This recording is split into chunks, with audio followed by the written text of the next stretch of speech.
May pattern na lumalabas, mga kababayan.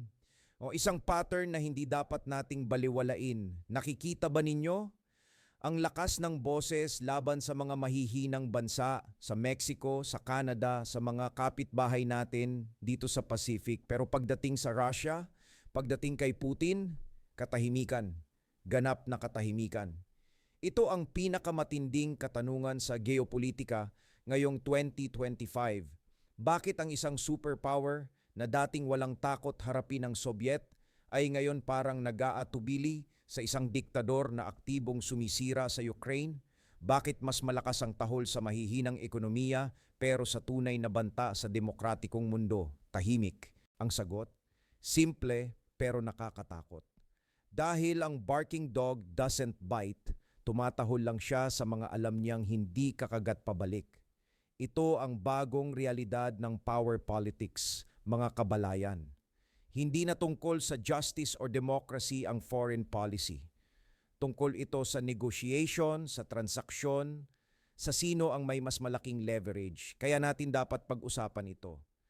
Dahil kung hindi natin maiintindihan ang pattern na ito, hindi natin makikita kung saan tayo tunay na nakatayo sa pandaigdigang chessboard. At ang Pilipinas, tayo ay pawn lang sa larong ito, maliban kung magising tayo.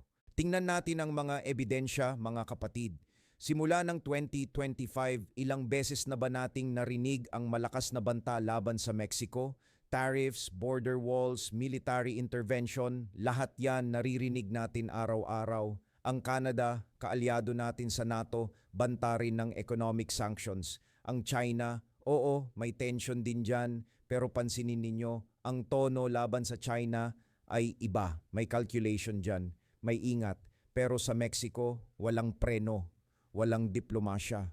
Puro banta, puro presyon, puro demonstration ng lakas. Ngayon, tanungin ko kayo, ano ba ang ginawa ng Mexico na mas malala kaysa sa ginagawa ng Russia sa Ukraine? Ang Mexico ba ay nag-invade ng sovereign nation? Pumatay ba ng libo-libong civilians? Nag-war crimes ba? Nag-threaten ba ng nuclear weapons? Hindi. Ang issue sa Mexico ay migration, drugs, economic competition, mga issue na pwedeng resolbahin through diplomacy, through cooperation, through mutual agreements. Pero ang approach, military threats, economic warfare, public humiliation. Samantala sa Russia, si Putin na harapan ngang sumisira sa international law na pinatay na ang libu-libong Ukrainians na nag-annex ng territories na hindi naman sa kanya, na nag-threaten ng nuclear strikes. Ano ang naririnig natin? Katahimikan? O kaya naman praise pa nga minsan?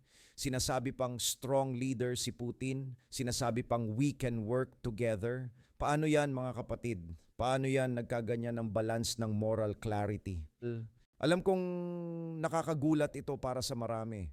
Tayo kasi sa Pilipinas, lumaki tayo sa paniniwala na ang Amerika ay champion ng democracy, na ang Amerika ay tumatayo para sa human rights, para sa rule of law, para sa justice. Yan ang narrative na itinuro sa atin sa school.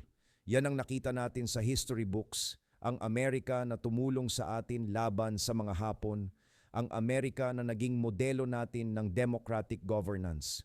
Pero ngayon, nakikita natin ang isang ibang realidad at mahirap tanggapin yan dahil kapag nawala ang moral anchor ng isang superpower, nawawala rin ang stability ng buong international system. Pero hindi ito bagong phenomenon, mga kabalayan.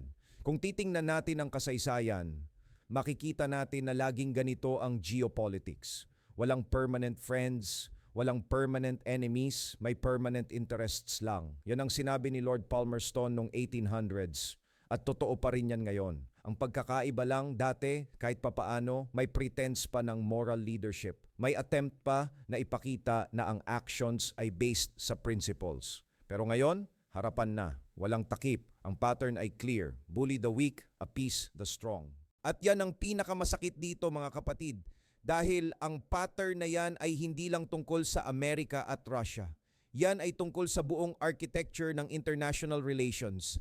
Kapag nakita ng ibang bansa na pwede palang maging ganyan, na pwede kang maging dictator, pwede kang mag-invade, pwede kang gumawa ng war crimes, at basta strong ka lang economically or militarily, walang mangyayari sa'yo, ano sa tingin ninyo ang magiging behavior ng iba? Yan ang nakakatakot na president na siniset ngayon. Yan ang bagong normal na binubuo natin. Tignan natin ang Ukraine. Isang bansang kasing liit lang din natin, isang bansang umaasa sa international law para protektahan ang kanilang sovereignty.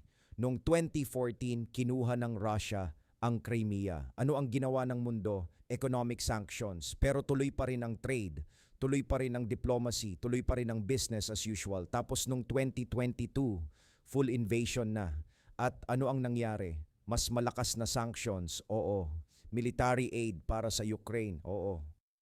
Pero direct confrontation with Russia, wala.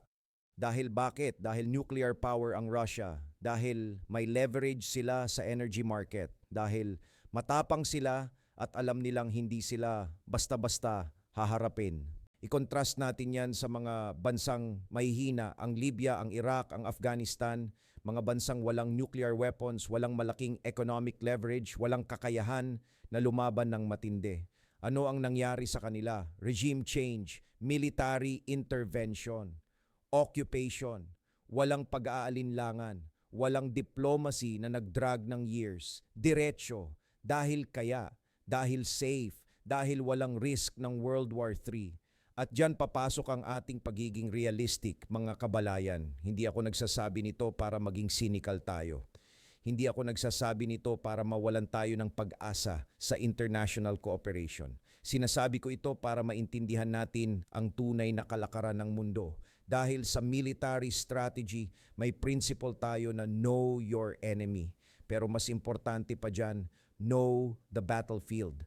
At ang battlefield ngayon ay hindi na tungkol sa ideology, hindi na tungkol sa democracy versus authoritarianism. Tungkol ito sa power. Pure, raw, transactional power. Kaya nga mahirap para sa atin dito sa Pilipinas dahil tayo ay nasa gitna ng lahat. Nakikita nyo yan sa West Philippine Sea. Ang China ay patuloy na nag-e-encroach sa ating territory. May gray zone tactics sila, mga paramilitary vessels, artificial islands, harassment ng ating fishermen, pero hindi sila direktang nag-a-attack militarily dahil alam nila na may mutual defense treaty tayo with America. Pero tanungin nyo ang inyong sarili. Base sa pattern na nakikita natin ngayon, sa pagiging selective ng intervention, sa pagkakaroon ng appeasement sa mga strong powers, kung sakaling may direct attack sa atin, tutulungan ba tayo? O dadaldal lang, tapos diplomacy, tapos back to normal? Hindi ko sinasabi na hindi. Hindi ko sinasabi na iiwan tayo. Ang sinasabi ko lang ay kailangan natin ng realistic assessment. Kailangan natin ng strategic autonomy. Kailangan natin ng capability na tumayo sa sariling paa kahit papaano.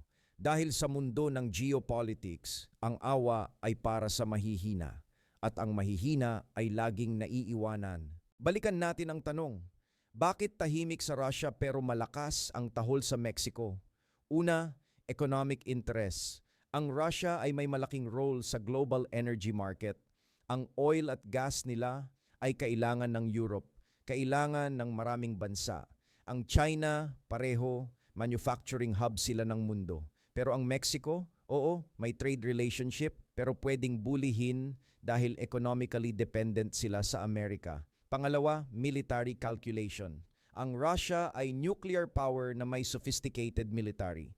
Ang direct conflict dyan ay existential risk. Ang Mexico, walang nuclear weapons, walang Blue Water Navy, walang advanced air force, safe target. Pangatlo, domestic politics. Ang strong rhetoric laban sa Mexico ay popular sa isang segment ng population.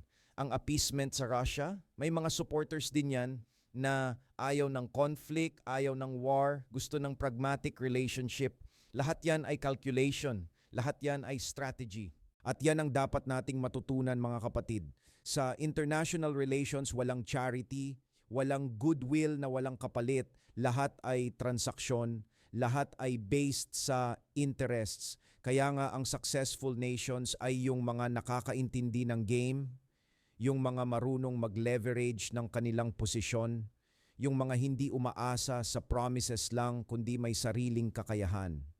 Tingnan natin ang mga bansang nag-succeed sa geopolitics despite being small or medium powers.